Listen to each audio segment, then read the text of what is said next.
You probably think they heard or read every mystical tale out there. Perhaps you dismiss them as mere fiction or nonsense. Well, I held that exact viewpoint throughout all 32 years of my existence. Until that night when my phone rang. My friend Lova calling, urgently requesting I come to his suburban residence in Eftiva. He provided no explanation for summoning me at 1 a.m. Simply said he'd explain everything upon my arrival. There's something here, Dennis, that will absolutely astound you. Dennis. That's me, by the way. An automation engineer by profession, technical to my very core, and someone who harbors a distinct distaste for humanities-minded individuals who lack even the slightest initiative to address their own technical issues instead of disturbing an exhausted comrade from his well-deserved rest. Had Lova been merely an acquaintance rather than one of my closest friends, I would have tersely declined and returned to my slumber. But duty called, so I drove. Eftiva had only recently been incorporated into our city limits, essentially still a village that bureaucrats had, for reasons known only to themselves, decided to include within our metropolitan boundaries. Every dwelling stood at single-story or at most 1.5 stories tall. Many dated back to the Soviet era. Several stood completely abandoned. I suspect the entire hamlet was slated for acquisition, demolition, and replacement with luxury housing, a shopping center, and other contemporary structures. That's standard practice in our region. Lova resided in a modest single-story house, quite well maintained, inherited from his parents who had relocated to Crimea for their retirement. At that point, he lived alone, unable to sustain lengthy relationships with his rapidly changing romantic interests. Lova possessed a rather difficult personality. Only his friends could truly tolerate him. By the time I arrived at my friend's gate in my little Fiat, the clock showed nearly 2 a.m. An exuberant Lova hastened to unlock the gate, and after a conspiratorial greeting, beckoned me to follow him inside. He offered no real explanation, merely stating, "You'll see for yourself, and hurry before it escapes." Completely baffled about the urgency and this mysterious potential escapee, I felt my irritation rising as I followed my friend. If this didn't involve something truly extraordinary, he would face my considerable displeasure. These thoughts occupied me as I removed my shoes in the entryway. Typically, Lova contacted me during some household emergency. Malfunctioning boiler electronics, computer problems requiring immediate attention, a broken key in a lock, and similar predicaments. In essence, a companion thoroughly unprepared for life's minor adversities. Usually, such situations left him looking utterly miserable, as though bearing the weight of global suffering. Tonight, however, Lova appeared precisely the opposite, pleased and animated. He actually giggled with anticipation about showing me his discovery, apparently amused by my bewilderment. After changing into the soft guest slippers, he led me to a closed kitchen door and paused, extending his moment of triumph. "Come on, don't keep me in suspense. What's broken this time? And why do you look so smugly satisfied, you humanities brain?" I snapped, impatient with his theatrical pause. "Behold a marvel of engineering," he quipped lamely. "For this exclusive showing, you owe me a bottle of whiskey and your expert assistance." Now thoroughly annoyed, I pushed the door open forcefully. I entered the kitchen expecting to find that my friend had, for the first time in his life, repaired something himself and had called me to witness this sensational achievement. What I discovered behind the firmly closed glass-fronted cabinet left me profoundly shocked.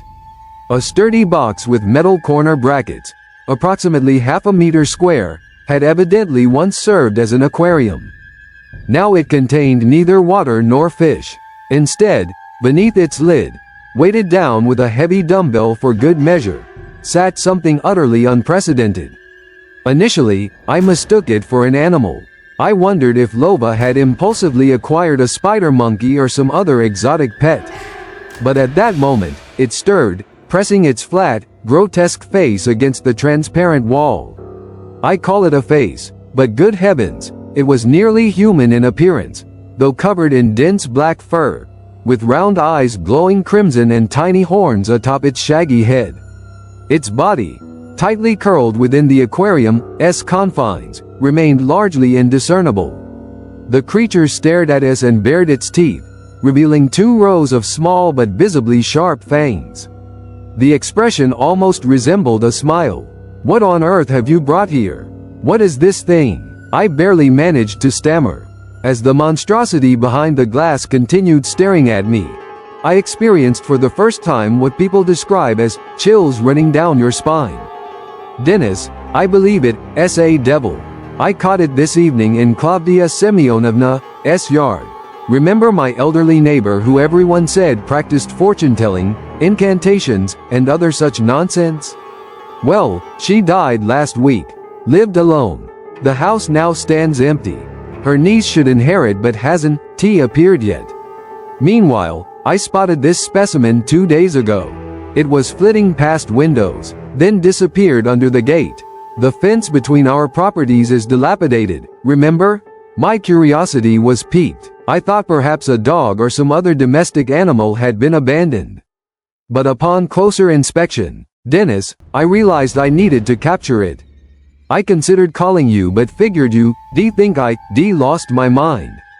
Catching it was difficult. The little beast is quite strong and scratched my hands. Dennis, this is our opportunity. This creature could be worth a fortune if sold to the right people. Whatever they might do with it afterward is irrelevant. You devise a plan. How much to ask? How best to arrange it? We split the proceeds equally. You, Bay always helped me, and now I can help us both financially." Lova concluded his triumphant monologue while I stood speechless, uncertain how to respond. As I contemplated what to tell my friend and what to do with his captive, the aquarium's prisoner suddenly began wailing like a small child. Precisely like an inconsolable infant's piercing cry. A thought crossed my mind. Perhaps it understood Lova's intentions about selling it to an unknown fate. "Listen, Lova, I don't think this is a good idea at all." I finally began articulating my jumbled thoughts.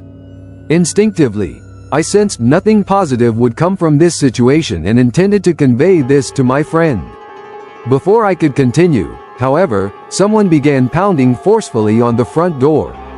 Lova had installed a metal door for security, given the neighborhood's questionable reputation. In the time it would take police to arrive from the city proper, one could be robbed 3 times over. Now the door reverberated as though being assaulted with a battering ram. "Keep an eye on it. Make sure it doesn't escape. I'll handle this." Probably just Petrovich wanting to borrow money for vodka again, the proud captor hastily explained before rushing to answer, leaving me alone with the furry devil creature whose wailing intensified. "Hurry up," I called to Lova, who was taking suspiciously long with the door locks as he admitted his familiar visitor. Instead of a response, I heard the thunderous crash of the door violently striking the wall, an incomprehensible, horrific roar, and Lova's scream transforming into a gurgle. Then came sounds of something heavy being dragged along the corridor toward me. Heavy footsteps, accompanied by metallic clicking, approached the kitchen. The captive in the trap box howled frantically and thrashed about. I froze momentarily, then seized the largest knife from the magnetic holder on the wall. I prepared to confront the intruder or intruders who had so aggressively entered my friend's home. My combative resolve evaporated when I saw who entered the kitchen, dragging my now blue-faced, limp friend by the throat in its massive grasp. This was no hand at all, but a black, hairy paw twice the size of a normal human appendage. The mysterious visitor appeared nothing like a human, its slightly backward curving horns scraping the ceiling. Its dark, furry countenance did possess distinct human features, but the eyes burned with the same demonic red glow as those of its miniature counterpart trapped in the aquarium. It wore no clothing, requiring none. Dense black fur covered its massive frame, and its legs terminated in large cloven hooves. These had produced the metallic clicking as it traversed the corridor. "Bay come for what's mine," the abomination growled, and by this point, I harbored no doubts about its supernatural nature.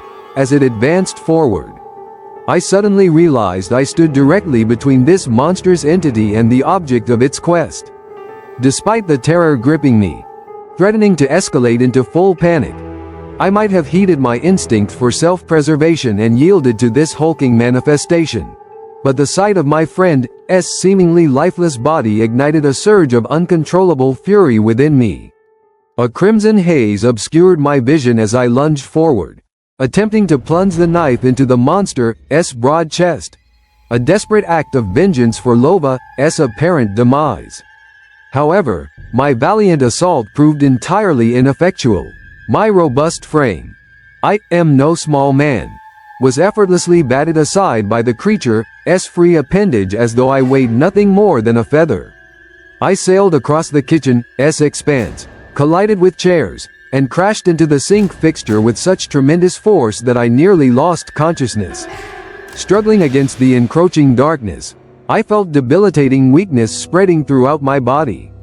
Meanwhile, the horned behemoth, having released poor Lova, extracted its offspring from the makeshift prison, emitting what sounded distinctly like a satisfied snort.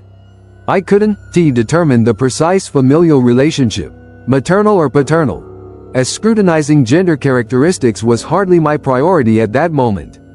But I harbored absolute certainty regarding the meaning behind they come for what's mine.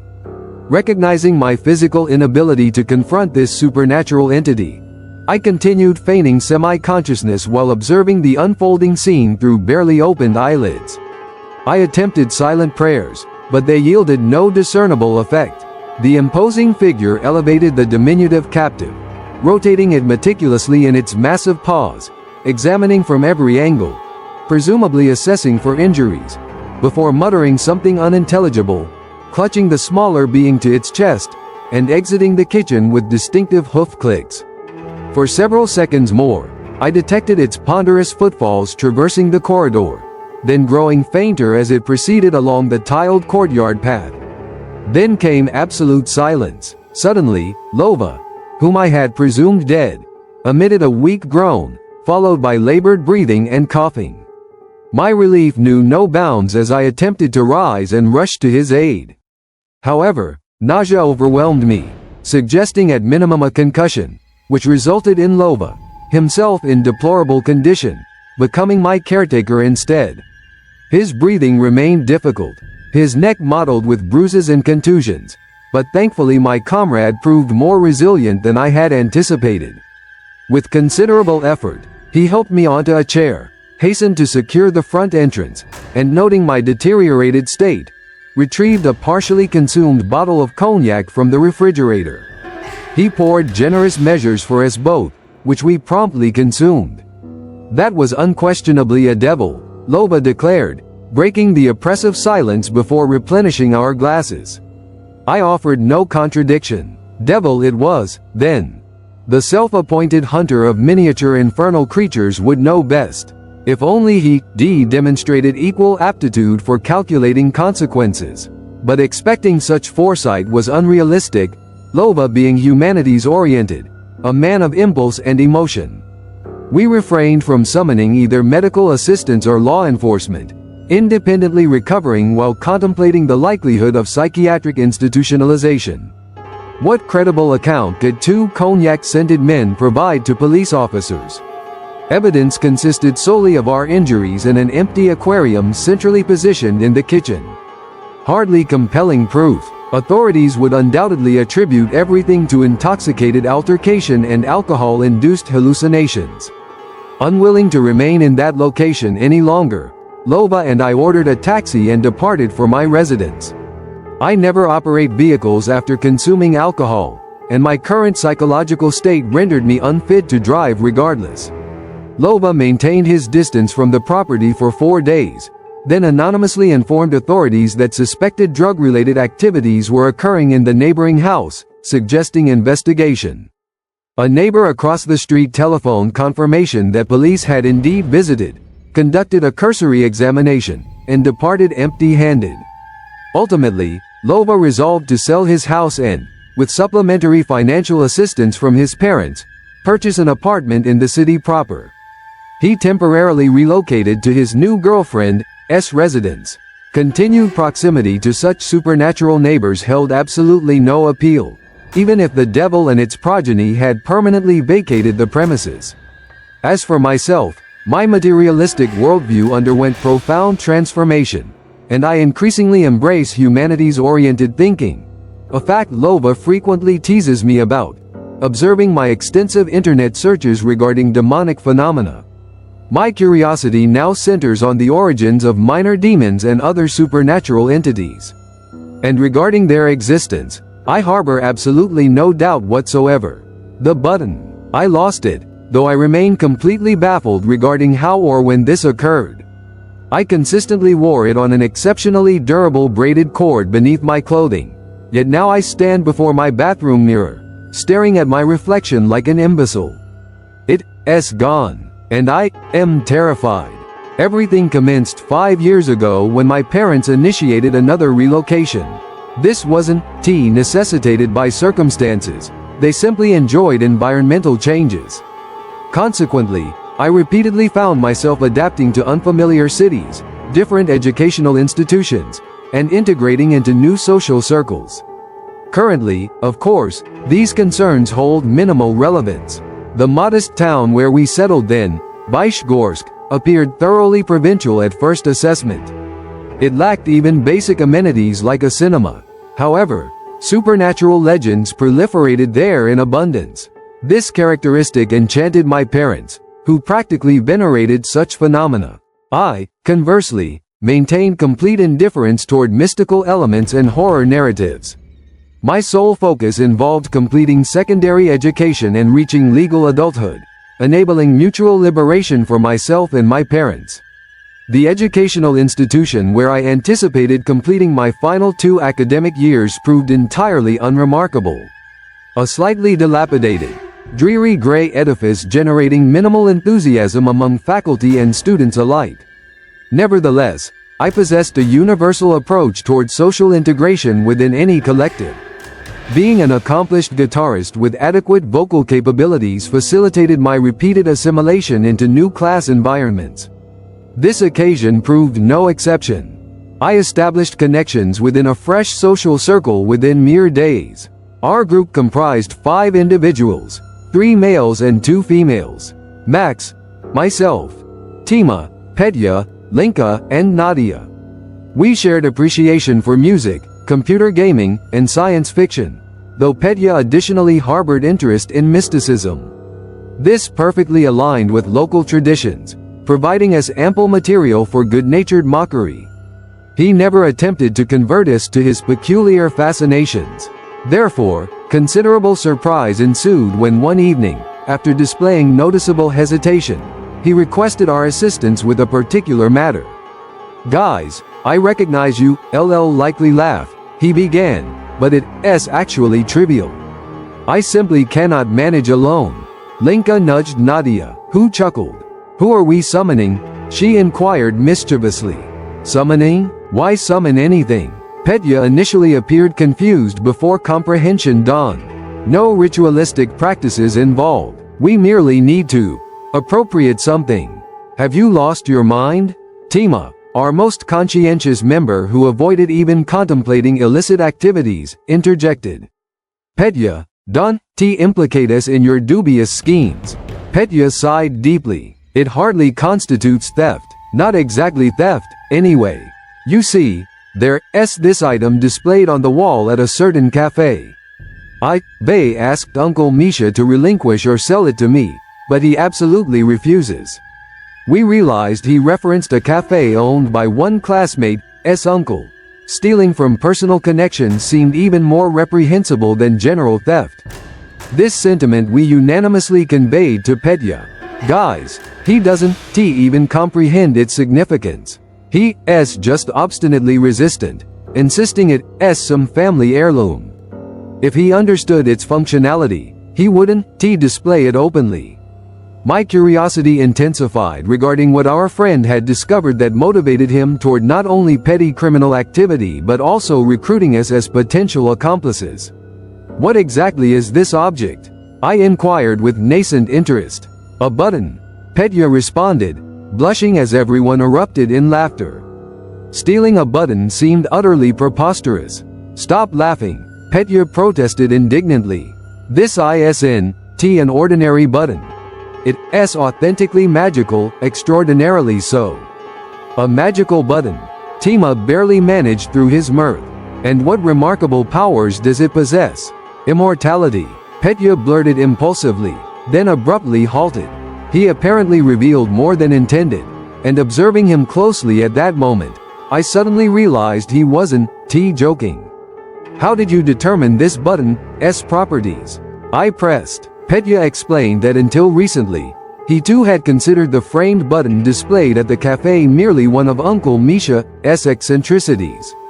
However, while participating in an online forum with fellow enthusiasts discussing powerful and unusual artifacts, he encountered a description of a button conferring immortality upon its possessor.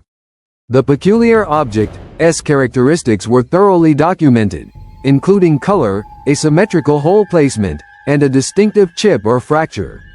At this juncture, the mental image of the button itself materialized in Petya's consciousness.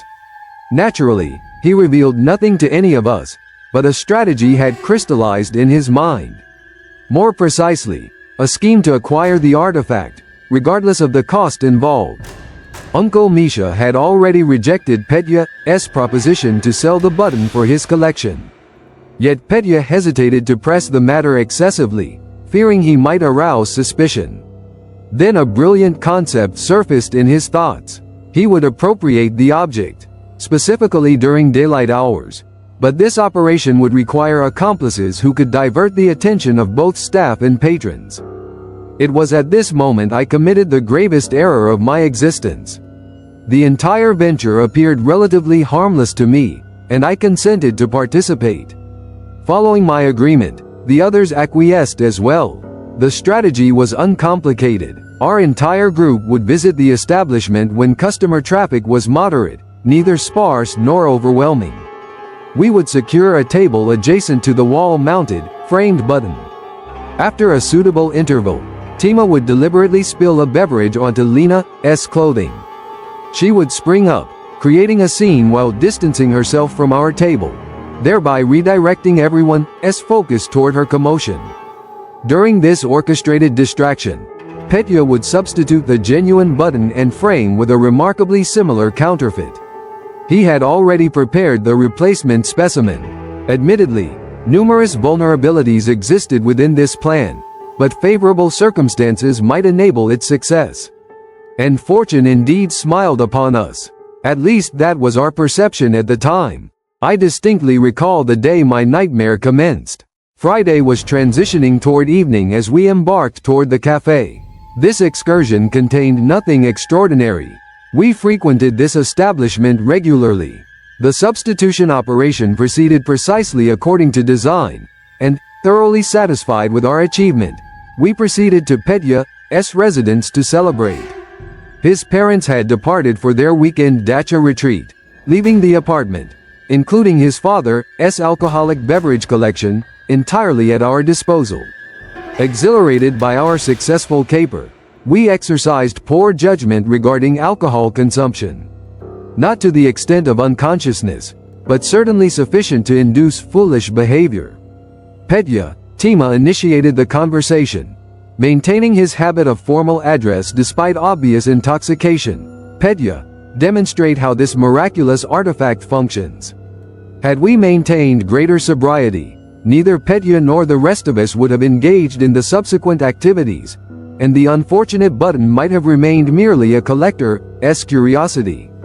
However, our inebriated state prevailed, and Petya, after rummaging through a drawer, produced an exceptionally sharp knife which he extended toward Tima. Then, cautiously extracting the button from its frame, he clutched it firmly in one hand while positioning his opposite palm upon the table. "Take the knife," he instructed Tima with slurred articulation, and Tima complied with alarming enthusiasm.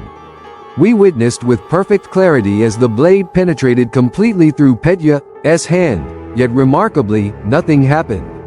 Everyone froze in astonishment, including Petya himself. Tima gradually withdrew the blade, but no blood emerged, and the laceration that should have been unavoidable was conspicuously absent. "Yes, I want to try it myself," Tima exclaimed ecstatically as Petya reluctantly relinquished the button to him. Grasping it tightly, Tima forcefully plunged the knife into his own thigh. "It doesn't even hurt," he proclaimed, extracting the blade and performing a small dance of excitement. "Now us," the girls demanded in unison, and Tima prepared to surrender both button and knife when Petya's peculiar, strained voice interrupted. "Something's wrong, guys." We turned toward him and collectively screamed. His entire hand was saturated with blood. Immediately afterward, a thunderous collapse occurred behind us. Tima had lost consciousness, blood surging from his leg wound. It was at this moment I committed the gravest error of my existence. The entire venture appeared relatively harmless to me, and I consented to participate. Following my agreement, the others acquiesced as well. The strategy was uncomplicated. Our entire group would visit the establishment when customer traffic was moderate, neither sparse nor overwhelming. We would secure a table adjacent to the wall-mounted, framed button. After a suitable interval, Tima would deliberately spill a beverage onto Lena's clothing. She would spring up, creating a scene while distancing herself from our table, thereby redirecting everyone's focus toward her commotion. During this orchestrated distraction, Petya would substitute the genuine button and frame with a remarkably similar counterfeit. He had already prepared the replacement specimen. Admittedly, numerous vulnerabilities existed within this plan, but favorable circumstances might enable its success. And fortune indeed smiled upon us. At least that was our perception at the time. I distinctly recall the day my nightmare commenced. Friday was transitioning toward evening as we embarked toward the cafe.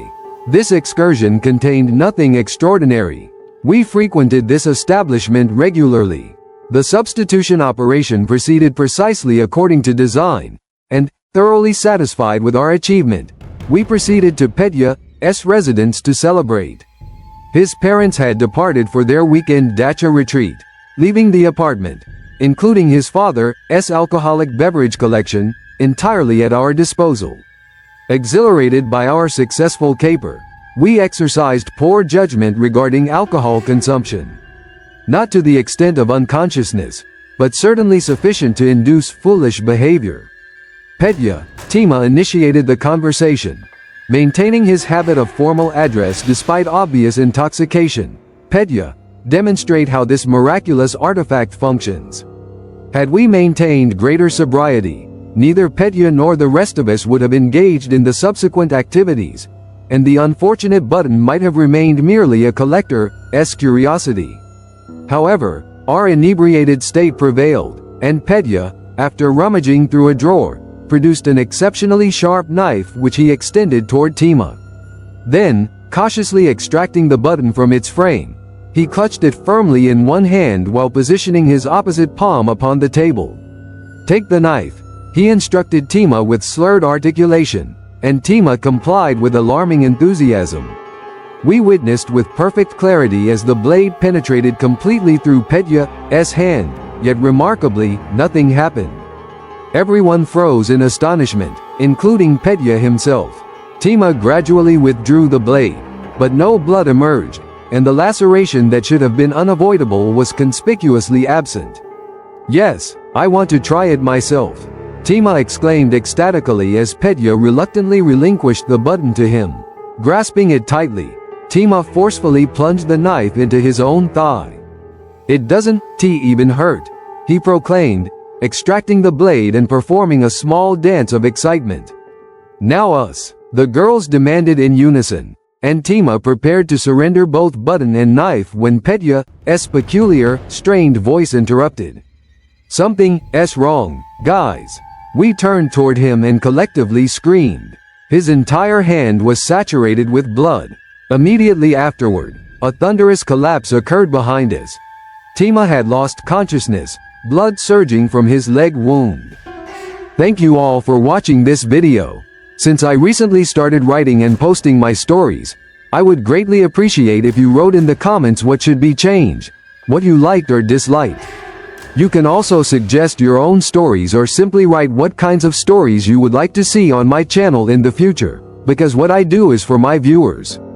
For you. This will really help me create exactly the stories that will interest you. Also, subscribe and like. We, hear each other in the next story.